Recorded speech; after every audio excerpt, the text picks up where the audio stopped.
மார்க்கண்டேயன் கதை. சிவபெருமான் தனது பக்தனை காப்பாற்றிய அதிசயம். பல ஆயிரம் ஆண்டுகளுக்கு முன்பு மிருகண்டு முனிவர் என்ற பெரிய ஞானியும் அவரது மனைவி மருத்மதியும் வாழ்ந்து வந்தனர். அவர்கள் இருவரும் மிகவும் நல்ல மனம் கொண்டவர்களும் சிவபெருமானின் தீவிர பக்தர்களும் ஆவார்கள். ஆனால் அவர்களின் வாழ்க்கையில் ஒரு பெரிய துயரம் இருந்தது. அவர்களுக்கு குழந்தை இல்லை. ஒவ்வொரு நாளும் அவர்கள் சிவபெருமானை முழு மனதுடன் வேண்டிக் கொண்டார்கள். ஓம் மகாதேவா, எங்களுக்கு ஒரு குழந்தை வரம் அருளுங்கள். ஆண்டுகள் கடந்தாலும் அவர்கள் நம்பிக்கையை இழக்கவில்லை. ஒரு நாள் அவர்களின் பக்தியால் மகிழ்ந்த சிவபெருமான் தெய்வீக ஒளியில் அவர்களுக்கு முன் தோன்றினார். மகாதேவன் கூறினார், என் பக்தர்களே, உங்கள் பக்தியால் நான் மகிழ்ந்தேன். உங்களுக்கு என்ன வரம் வேண்டும்? மிருகண்டு முனிவர் கைகளை கூப்பி கூறினார், இறைவா, எங்களுக்கு ஒரு குழந்தை வேண்டும். அப்போது சிவபெருமான் ஒரு கடினமான தேர்வை கொடுத்தார். உங்களுக்கு 2 வரங்களில் ஒன்றை தேர்வு செய்யலாம். மிகுந்த அறிவும் பக்தியும் கொண்ட மகன். ஆனால் அவன் 16 வயது வரை மட்டுமே வாழ்வான். அல்லது நீண்ட ஆயுள் உடைய மகன். ஆனால் அவனுக்கு அறிவும் பக்தியும் இருக்காது. சிறிது நேரம் யோசித்த பிறகு மிருகண்டு முனிவரும் மருத்மதியும் முதல் வரத்தையே தேர்வு செய்தனர். சில நாட்களில் அவர்களுக்கு அழகான ஆண் குழந்தை பிறந்தது.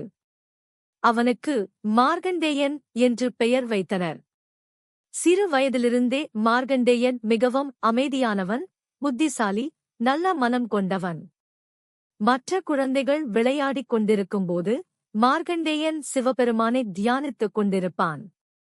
ஓம் நம சிவாய என்ற மந்திரம் எப்போதும் அவன் உதட்டில் இருந்தது. காலம் மெதுவாக நகர்ந்தது. ஆனால் மார்க்கண்டேயன் வளர வளர அவன் பெற்றோரின் முகத்தில் சோகம் அதிகரித்தது.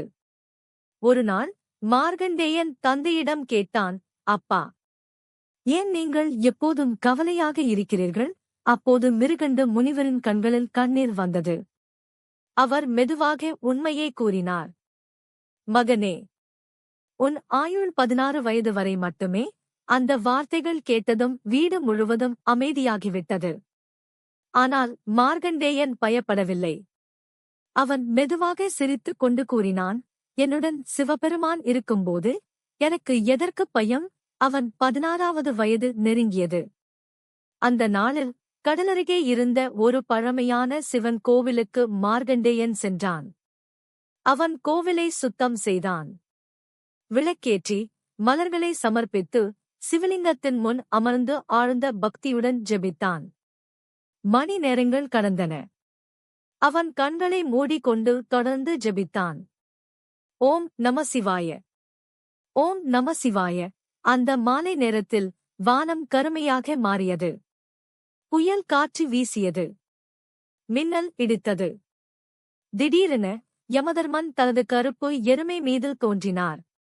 அவரது கையில் உயிரைப் பிடிக்கும் பாசக்கயிறு இருந்தது. கோவில் முழுவதும் அதிர்ந்தது. யமன் மார்க்கண்டேயனை பார்த்து கூறினார், மார்க்கண்டேயா, உன் நேரம் முடிந்துவிட்டது. விதியை யாராலும் மாற்ற முடியாது. ஆனால் மார்க்கண்டேயன் சிவலிங்கத்தை இறுக்கமாக கட்டிப்பிடித்துக் கொண்டு கதறினான், மகாதேவா, என்னைக் காப்பாற்றுங்கள். அந்த நேரத்தில் யமன் தனது பாசக்கயிற்றை வீசினார். ஆனால் அந்த கயிறு மார்க்கண்டேயனுடன் சிவலிங்கத்தையும் சுற்றிக் கொண்டது. அடுத்த நொடியில் பூமி முழுவதும் அதிர்ந்தது. வானத்தில் இடி முழங்கியது. சிவலிங்கத்திலிருந்து பேரொளி வெளிப்பட்டது. அந்த ஒளியில் இருந்து சிவபெருமான் கோபமான உருவத்தில் தோன்றினார். அவரது கண்கள் நெருப்பைப் போல எரிந்தன. கையில் இருந்த திரிசூலம் மின்னியது. சிவபெருமான் கோபத்துடன் யமனை நோக்கி கூறினார், என் பக்தனை தொட தைரியம் செய்தாயா? ஒரே அடியில் சிவபெருமான் யமனைத் தாக்கினார். அந்த நொடியில் மரணமே நின்றுவிட்டது.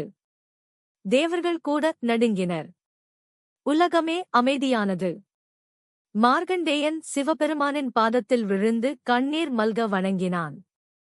அப்போது சிவபெருமான் அன்புடன் கூறினார், மகனே, உண்மையான பக்தி விதியையும் வெல்லும். பிறகு மார்க்கண்டேயனுக்கு என்றென்றும் இளமையுடனும் நீண்ட ஆயுளுடனும் வாழும் வரம் அளித்தார். அதன் பிறகு மார்க்கண்டேயன் உலகின் மிகப்பெரிய சிவபக்தர்களில் ஒருவராக ஆனார். அன்று முதல் சிவபெருமான் காலாந்தகன், மரணத்தையே வென்றவர் என்று அழைக்கப்பட்டார். இன்றும் இந்த கதை நமக்கு ஒரு உண்மையே சொல்லுகிறது. உண்மையான பக்திக்கு முன் பயமும் விதியும் தோற்றுவிடும். ஹர ஹர மகாதேவ்.